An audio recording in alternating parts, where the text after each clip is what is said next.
En sortant Top Chef, j'ai appris à l'essentiel. La cuisine, c'est la psychologie. Je vais être plus sensible si tu m'invites dans un petit bistrot de quartier qu'au Ritz, même si on va passer un bon moment. J'ai connu une Minitel. Je ne connais pas le tire-bouchon. C'est ça des moments vrais. C'est ça des moments forts. Ma mère dit que je suis une plaque de beurre. Sans ses confidences, Valentin Nérodo. Bonjour Valentin, bienvenue chez moi. Merci Judith. Je fais la bise. Je suis ravie de t'accueillir. Je suis très content d'être là.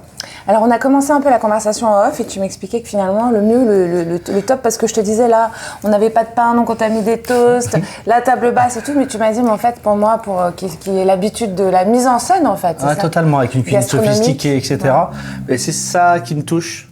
C'est des plats comme ça qui me touchent. Parce que ça te ramène aussi à ton enfance ? À mon enfance et puis aux valeurs vraies, aux valeurs sûres et à l'amitié. C'est quoi les valeurs vraies et sûres alors ? Pour moi, c'est des moments forts de partage, de cuisine qui fait du bien, de sincérité, d'authenticité. Et c'est ça qui me touche moi aujourd'hui. Je vais être plus sensible si tu m'invites dans un petit bistrot de quartier qu'au Ritz, même si on va passer un bon moment. Toi, tu as ce bouquin qui raconte donc du potager aux tables d'exception. Potager familial aux tables d'exception, c'est là où tout est né. Dans un potager avec un grand-père. C'était une autre époque vraiment. Où on vivait dans la nature, on n'avait pas de téléphone, il n'y avait pas internet, il n'y avait pas de... J'ai connu une Minitel. Moi aussi j'ai connu une Minitel. J'ai connu une Minitel. Ne te sens pas seule. J'ai connu mes premiers salaires en francs. Ouais. Donc c'est vrai que c'était une autre époque. Ouais. Et t'es un peu nostalgique ou pas ? Il y avait des jolies choses, ouais. Une jolie nostalgie. Il faut vivre avec son temps. Je vais pas dire que c'était mieux avant. La nostalgie, c'est pas forcément de la mélancolie. Hein. Non, c'est la nostalgie. Il y avait des beaux moments, ouais, bien sûr. Il faut vivre avec son temps. Ça commence dans le potager, ça commence dans la terre en fait, hein, Valentin. Totalement. Mon grand-père, c'était un officier dans l'armée. Et il a fait une reconversion en tant que jardinier. Et puis il avait 3 hectares de parc et de jardin. Et on avait des serres, on faisait des semis. Ensuite, on le plantait en pleine terre. Et on voyait, pour un gosse, c'était fantastique de créer, de voir germer les plantes, de pouvoir les planter, les ramasser avec ma grand-mère. Où il y avait cette idée de respect de ce que la terre te donne. Et de le cuisiner à merveille avec une cuisine de grand-mère, avec ma grand-mère ou ma mère. Et c'est ça qui était fantastique, c'était cette transformation. Et en tant que gosse, ça m'a vraiment transcendé. La transformation de la terre à l'assiette, quoi. Exactement. C'est ça. De la graine je crois qu'on a de la moutarde. Ouais. C'est fantastique, merci beaucoup. Moutarde. On va pas montrer les marques, c'est comme ça. Alors, moutarde à l'ancienne, enfin celle-là c'est l'ancienne, et ça c'est la moutarde normale. Pourquoi est-ce que je t'ai mis un pot-au-feu sur la table ? Parce que c'est le plat de mon enfance. C'est le plat qui rassemble. Ouais. Exactement. Et on commençait le pot-au-feu à 7h. J'arrive pas à refaire comme le pot-au-feu de ma grand-mère. On commence à 7h. On pelait tous les légumes. On faisait un bouillon. Et puis une cuisson, c'était prêt à 12h30, 13h. Avec une cuisson très longue et vraiment pas trop fort. D'accord. Ouais. Et elle le faisait comme ça avec la samoile et tout, ta grand-mère ? Ouais. Ouais, et elle mettait une poule aussi. Alors là, c'est Alain Fontaine. Tu le connais, Alain Fontaine, le Misturet, le maître restaurateur ? Oui.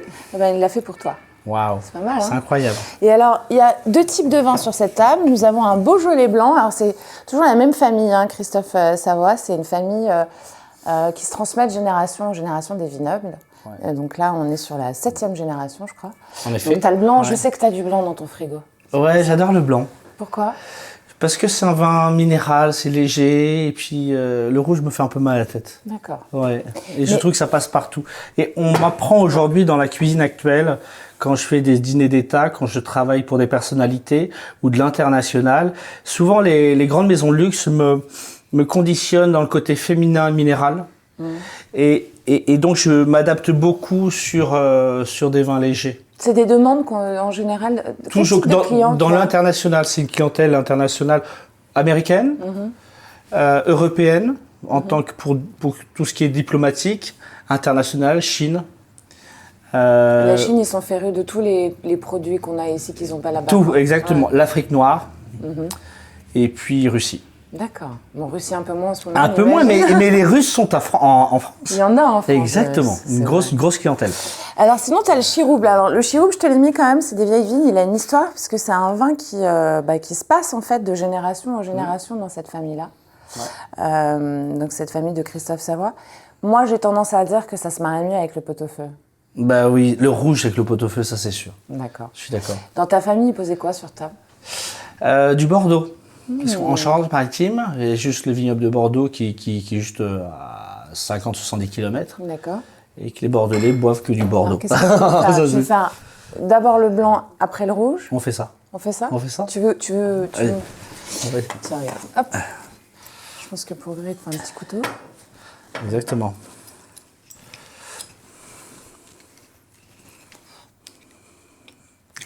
Et donc, toi, tu es chef privé aussi, donc, majoritairement d'ailleurs, à part ton château. Alors, raconte-moi déjà, parce que ton château, comme ça, les gens ils vont se dire, mais il a un château. Vas-y, raconte. Moi, je suis chef depuis 10 ans, privé, pour des personnalités, en sortant Top Chef. J'ai commencé... C'était en 2004? En 2014. 14, tu vois, je t'ai pas Et loin. puis, les chefs provinciaux, j'étais à Toulouse, j'avais 3 restaurants. Et les chefs provinciaux... les chefs provinciaux avaient droit à signer une semaine à l'Alcazar. Tu te souviens de l'Alcazar rue Mazarine? Très bien. Et puis un jour, je fais un tour de Ça salle. n'existe plus? Si. Ça a pas Mais pris c'était ça. un restaurant des Ah, Top c'est bien. Chef. Ouais, Exactement. C'est un restaurant des Top Chef. Attends, je ne connais pas le tire-bouchon. Je vais le faire, Comment il regarde. fonctionne? Ça, c'est un vieux tire-bouchon de famille. Ah, d'accord. Il n'est pas très compliqué, en fait. Ah, d'accord. Tu Ben, vois, une fois que tu as compris le truc. super. Est-ce que tu sens le bouchon, toi? Oui, Toujours? toujours. Pourquoi? Parce qu'il y a les premières saveurs. Et puis, on sait tout de suite la qualité du vin. En reniflant le bouchon? Oui, on s'entend. On s'entend, pardon. C'est mon côté chat. T'en penses quoi? Moi, je sais qu'il est bon. Mais c'est vrai qu'il sent très bon. C'est vrai, hein? Il est rond. Qu'est-ce que tu sens C'est dedans, très toi? agréable.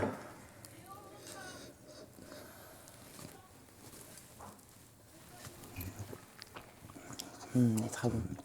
Il est très très bon. C'est viande blanche, un peu de champignons, on peut travailler des fruits de mer.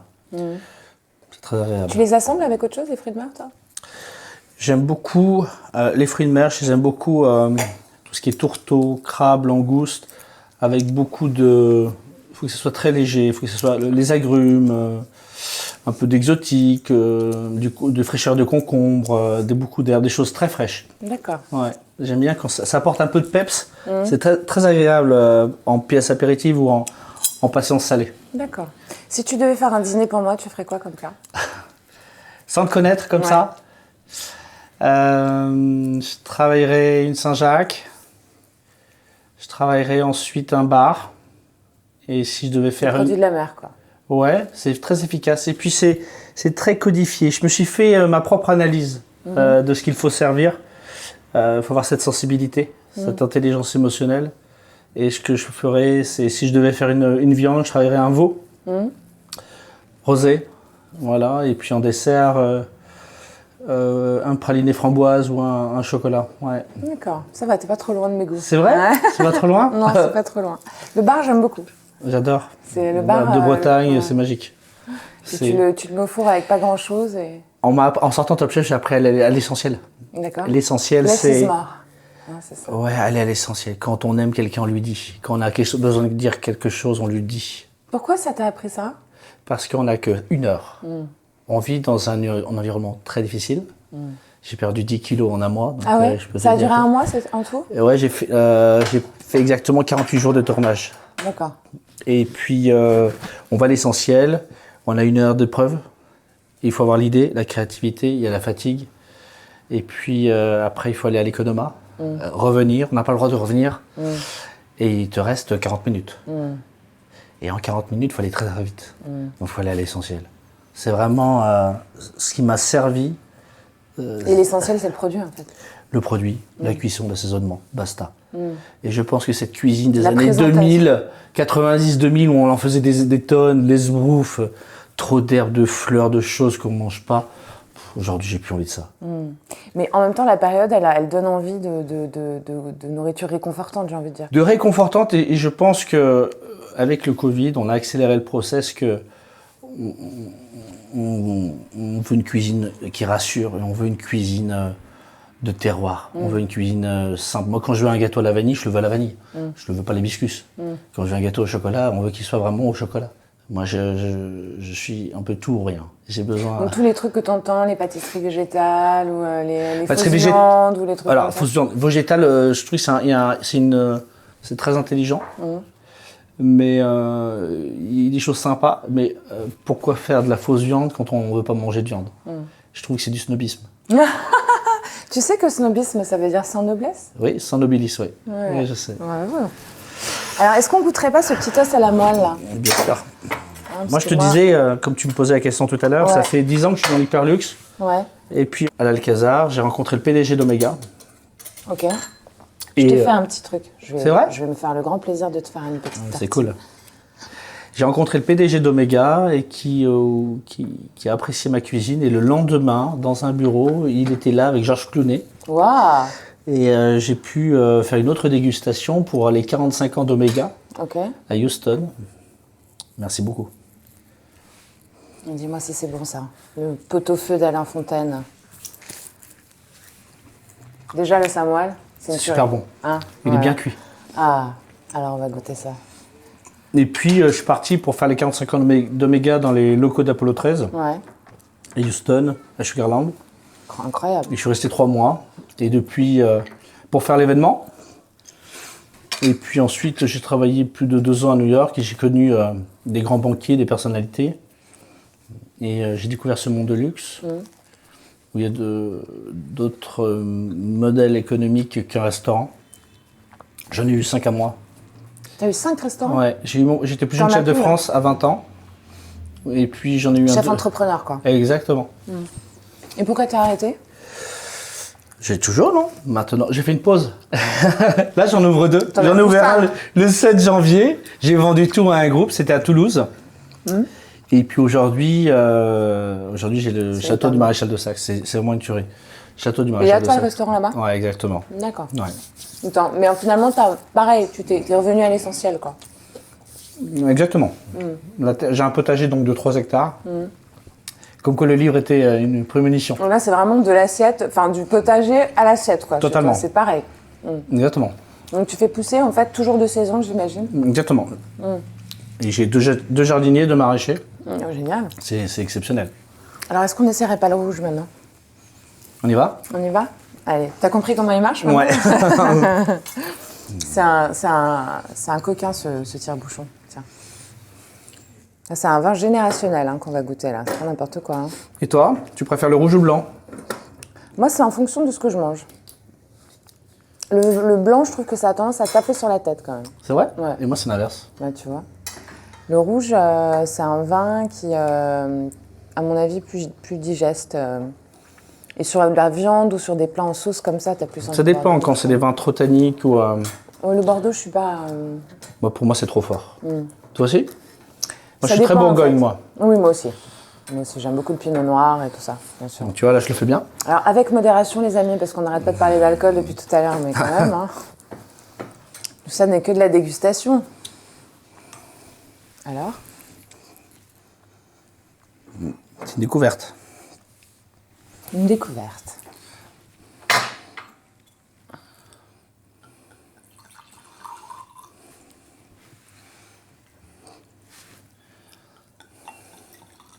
Ils sont bons celui-là aussi. Hein. Ouais.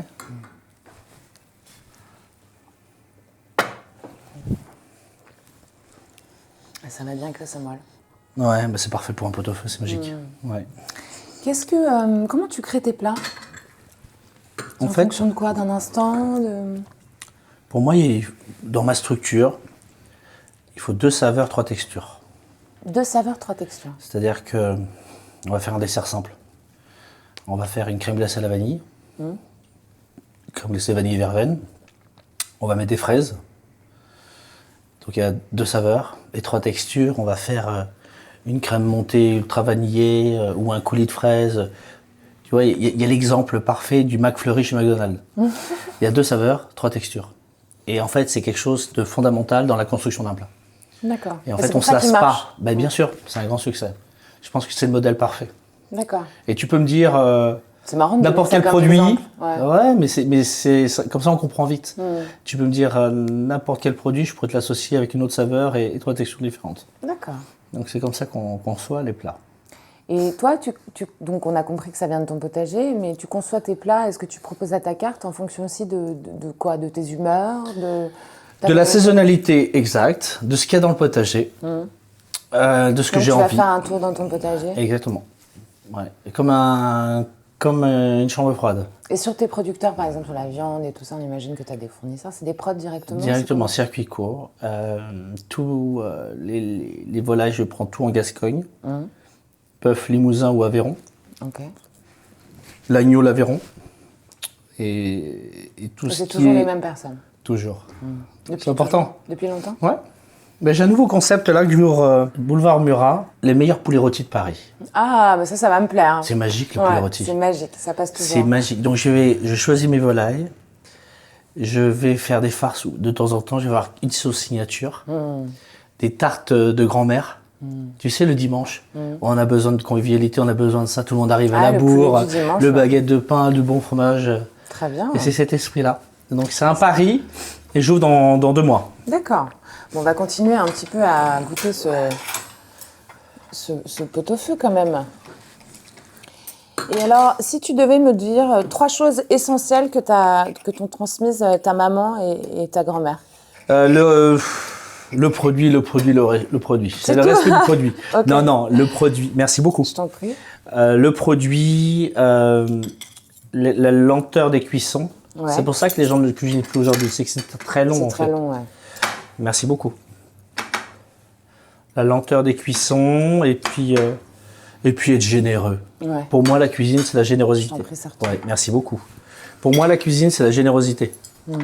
C'est vrai. C'est-à-dire que quand on n'aime pas ou il n'y a rien de pire, je ne sais pas si tu as déjà été invité chez des gens où il manquait, il y en avait pas assez pour se resservir. Moi, ça me dérange. Moi, quand j'ai cuisine, on est 4, je suis presque pour 10, quoi, tu vois. Oui, pour qu'il y ait de quoi Parce faire. que je trouve que la générosité, c'est beau. Mais la nourriture, ça parle de l'âme, en fait. Hein. Ouais, totalement. Totalement. Et la plupart de mes clients sont Middle East ou de confession juive ou de grandes familles. Ils veulent montrer la générosité. Il y a la vraie psychologie dans la cuisine aujourd'hui. D'accord. C'est que on a besoin de montrer qu'on s'occupe bien à travers ce qu'on met sur la table. Exactement. En fait, c'est ça. Alors, comment elle est, la viande? Elle est très bien. Ouais. Elle est filandreuse. Et le bouillon, il est riche. Bravo, Alain. T'as fait une bonne commande. C'est notre partenaire, Alain. Moi, je suis l'Académie culinaire de France. Avec des grands chefs, c'est chouette. D'être reconnu par ses pairs. Ouais. C'est une satisfaction. Je me souviens où j'ai commencé très tôt en tant qu'apprenti cuisinier. Oui, parce que toi, tu as eu un apprentissage très, très difficile. Ouais, dans le sud de la France, avec André Daguin, Bernard Bach. Ils étaient à l'ancienne, quoi. À l'ancienne, c'était très, très difficile. Tu travaillais, tu étais mineur, 6h30, 7h en cuisine, et on finissait à minuit, 1h du matin, sans souvent faire de pause. C'est impossible, ça, aujourd'hui. Tu étais très, très mal payé, j'imagine. Je peux même te le dire. Pas payé? Mon premier salaire, c'était 350 francs. Pour le mois? Ouais, pour le mois. T'es comme un stagiaire, quoi. Aujourd'hui, c'est impossible, ça. Non. C'était d'autres salaires, c'était une autre époque. Et on travaillait plus pour un CV. C'est hyper bon. Et on travaillait pour? Un CV. Pour un CV, parce qu'il fallait avoir des noms... On voulait se faire reconnaître par un chef. Avoir la reconnaissance. C'était obligatoire, en fait, pour réussir dans le métier après. Dans le métier, quand on est bon, on ne postule jamais. On est recommandé par notre chef et on va de maison en maison. C'est très bon. C'est ce qui t'est arrivé, t'as vu, il est excellent. Hein. C'est ce qui t'est arrivé, t'as postulé de maison en maison? Exactement. J'ai commencé très jeune et puis... Non, moi ça va. J'ai commencé très jeune et j'ai eu la chance de rencontrer des grands chefs. J'étais meilleur apprenti de France en 2001 et Bernard Loiseau, c'était le parrain. Et j'ai eu la chance de le rencontrer à ce moment-là. Top. Et t'as bossé avec lui du coup? Pendant 3 jours. C'est pas mal déjà. Bah oui, c'est pas mal. Il était stressant. Alors j'ai appris un truc de toi qui m'a beaucoup touchée. C'est que tu aimes la littérature. Oui, j'ai eu un grand-père qui était... c'était un peu c'était comme un papa de substitution. Et j'ai été un grand-père qui était très éclairé et qui lisait beaucoup. Et je me suis beaucoup intéressé à ça et j'ai lu très, très, très jeune. D'accord. Et qu'est-ce qui te plaît dans les mots? De t'évader. De te construire ton L'imaginaire, exactement. Après, je suis un fanatique d'histoire.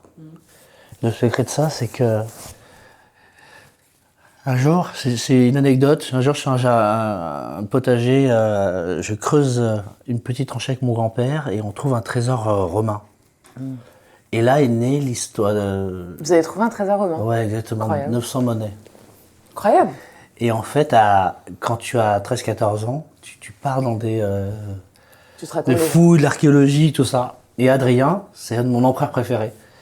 Et j'ai lu les mémoires d'Adrien de Marguerite Yourcenar. Mais pourquoi t'as le livre sur la table, à ton avis? Bah, j'ai compris, j'ai compris. Et c'est le récit, c'est le récit le plus proche de la réalité. On n'a jamais fait un récit aussi proche, aussi vrai d'un empereur romain. T'as l'impression de l'entendre parler lui? Exactement. Donc c'est quelque chose de très très fort. Yourcenar, elle avait ce don-là, en fait, de... Tu sais qu'elle a mis au moins 40 ans à l'écrire. Ouais. Parce qu'elle a commencé, elle a beaucoup réajusté et retravaillé. Bien sûr. C'est l'œuvre de sa vie. Et avoir ce don de se mettre dans la peau de personnages historiques comme ça, ou de n'importe qui d'ailleurs, et de raconter avec sa voix, avec la voix du personnage, j'ai l'impression que c'est un peu pareil que quand tu crées un plat. Parce que c'est avoir le don de traduire... Une intelligence émotionnelle très, très forte, ouais.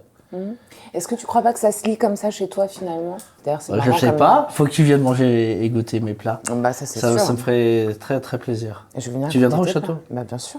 Bien sûr, je vais venir. Alors, déjà, ce cadeau. Merci beaucoup. C'était une jolie édition. Merci beaucoup. Yourcenar, c'est pas n'importe qui. Non. On parle aussi j'ai envie de dire cocorico, on parle de cette culture, de ce savoir-faire à la française, de ce terroir, de cette excellence qu'il faut préserver. J'ai une image, c'est quand je prends le train et je vois tous ces paysages défiler, quand je vois toute cette richesse en France, on change de département, on a l'impression de changer de pays.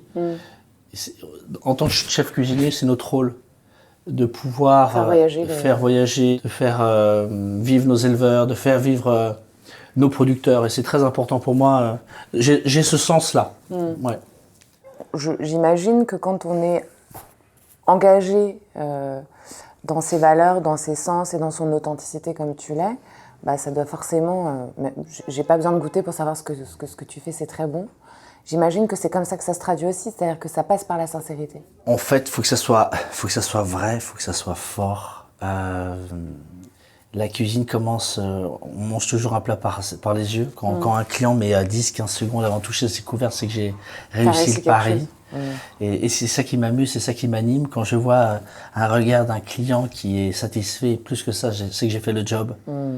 Et c'est ce que je te disais, plus c'est simple, plus c'est compliqué, parce qu'il faut qu'il la maîtrise, il faut que ce soit recherché. Te faire rêver avec un dos de bar et du caviar, c'est facile. Te faire rêver avec une salade de tomates, il va falloir beaucoup réfléchir à comment je vais créer pour que ce plat comment tu la découpes aussi, te marque les esprits. Quelles tomates je vais prendre? Il faut des tomates qui ont du goût. Il n'y a rien de meilleur que les tomates du jardin, on est d'accord? Les cœurs de bœuf qui sont un peu déformés, tout ça. Avec un assaisonnement. C'est pas une question d'esthétisme, là, c'est sûr. Ah, mais c'est le contraire de l'esthétisme, justement. Mais moi, ce que j'aime bien, c'est le beau du moche, finalement. Parce que le calibrage, c'est pas beau, le calibrage. Et chaque produit, chaque fruit est différent. Moi, je trouve ça le beau du moche, ouais. Mais c'est ça l'humanité, finalement. Ouais, et puis le côté kitsch des choses, quand tout est dépareillé, quand... On va faire un petit jeu, j'aimerais bien que tu reprennes une petite bouchée, Ouais. et que tu fermes les yeux, et que tu me dises l'image qui te vient. Est-ce que tu veux que je te remette un peu de samoile, sinon ouais, si tu veux. Par le samoile. Vas-y. Allez. C'est bon, le samoile. C'est très très bon. Avec la fleur de sel, c'est super. Magnifique. On adore.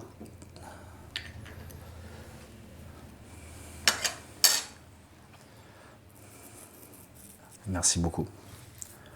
On ferme les yeux. Faut garder les yeux fermés, sinon ça marche pas.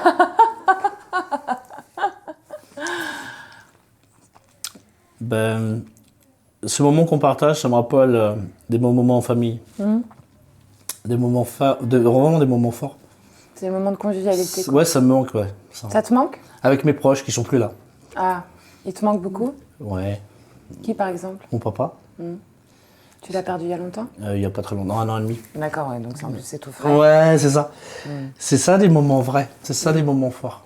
Et c'est la base du bonheur, du véritable bonheur en fait. On veut tellement plein de choses, on veut tellement... moi, le matériel me fait pas rêver. C'est des moments comme ça qui m'animent. Et donc, c'est des moments que tu peux recréer même si tu pleures tes chers disparus. C'est des moments que tu peux recréer avec tes amis, tes proches. Justement, comme ce qu'on vit là, c'est vraiment très agréable. Ouais. Même si on ne se connaît pas. Ben non, mais c'est ça mais qui est sympa. Ben ouais. C'est ça sont ces confidences. C'est les sens des confidences. Je pense qu'on se livre plus à des personnes qu'on se connaît moins. Parce que vrai. C'est vrai. C'est vrai. Moi, je trouve. Et ces saveurs, en fait, de ta famille, elles t'accompagnent, j'imagine, aussi quand tu cuisines tout le temps, en fait. Moi, j'ai eu cette chance-là. Ouais. J'ai eu cette chance-là. J'ai eu cette chance-là. Je sais que je vais cuisiner des plats différents à des personnes différentes ou à un contexte différent. La cuisine, c'est de la psychologie. Ça, c'est sûr. Je sais que quand je vais faire des plats où je suis très briefé, où je ressens le stress d'un client, pour un deal important où il a beaucoup travaillé, je sais que je vais cuisiner différemment à un moment de familial que d'un dîner pour un lancement d'un produit pour une maison de luxe. C'est différent. Oui, c'est sûr. Ok, alors comme tu es chez moi, Oui. tu as le droit de me poser une question. Quel est ton plat préféré? Alors. Ah, je crois que je vais dire le poulet rôti. C'est vrai? Ouais. Cette odeur. J'aime beaucoup le roast beef aussi. Voilà, bleu? Des trucs au four. Ouais, c'est bleu, ouais. Tu manges avec bleu? Des pommes de terre au four. Ouais. Ah, c'est bien. Ouais. 20 minutes, 25 minutes à tout casser. C'est ça, 180-200 degrés. Ouais, c'est magnifique. Magnifique. Magnifique. Pommes de terre au four. Mais c'est comme le poulet rôti. C'est du basique, hein? Tu mets un peu, tu Je sais que tu viendras dans mon commerce. Alors. Ah bah, je vais, bien sûr. Pour l'araignée, ça va être chouette. Ah bah, j'adore. Sucré ou salé? Ah, salé quand même. Hein. Et si c'était un dessert, qu'est-ce que tu aimerais? Un brownie. Ah ouais. Le vrai, moelleux. Ouais, avec une petite boule vanille. Tu vas me faire tout ça? Bah bien sûr. Oh là là, je vais venir à fond. Non, en fait, ça, moi, tu vois, si on parle de plat d'enfance, le roast beef, c'est... Mon père, il fait le ça. Dimanche. Ouais. Au four. C'est magique, hein. Voilà. Avec un peu de beurre, un bon assaisonnement dessus. Exactement. Ouais. Et puis les patates ouvertes avec du beurre dessus aussi. Basta. Un peu de sel, la salade verte à côté. On est trop bien. Hein? Ah, trop bien. Mais c'est vrai ce que tu dis, mais ce que tu dis par rapport à la vie, c'est vrai aussi. C'est-à-dire qu'on n'a pas besoin de grand-chose, en fait. Non. Finalement. Non, je suis d'accord. On a besoin de choses essentielles. Ouais. Et toi qui as une vie chargée, quand tu as un peu de moments et que tu veux partager un déjeuner ou un dîner, c'est avec des gens que tu aimes. Exactement. Dans la simplicité. Bien sûr. Voilà, chez toi. Ouais, souvent. Un bon plat à partager. Mais tu vois, c'est marrant ce que tu dis parce que c'est aussi pour ça qu'on a créé ce podcast Sens et Confidences. C'est parce c'est l'appel du ventre, donc l'appel du cœur, l'appel du cerveau.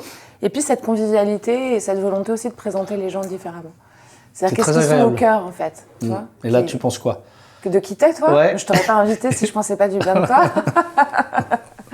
Moi, je pense que tu es hypersensible, en fait. Ouais. Voilà. Ma mère dit que je suis une plaque de beurre. Merci, maman. Non, c'est que... Je ne serais pas allée jusque-là. Non, mais ma mère me le dit, c'est drôle. Mais ta mère, elle te dit que tu es une plaque de beurre, mais moi, je pense qu'en fait... Elle dit que je suis trop sensible, je suis trop gentil avec les gens, mais c'est ma personnalité. Après... Et puis, c'est surtout que c'est comme ça que tu crées. C'est ouais, comme ça que tu donnes. Totalement. Je pense que si on n'est pas sensible, on n'a pas de l'émotion dans la création, on n'a pas d'échange... Les échanges, en tout cas, seraient différents. Ouais. Ben, écoute, en tout cas, moi, j'ai passé un excellent moment avec toi. Merci, Judith, pour cette invitation. Merci à toi, Valentin. On se fait la bise. Et merci puis, beaucoup. si vous voulez voir l'épisode, Valentin, c'est juste en dessous pour liker, pour suivre, etc. Évidemment, vous le savez, Sens et Confidences, avec Valentin Nérodos. C'était ça aujourd'hui. Merci, Judith. Bisous.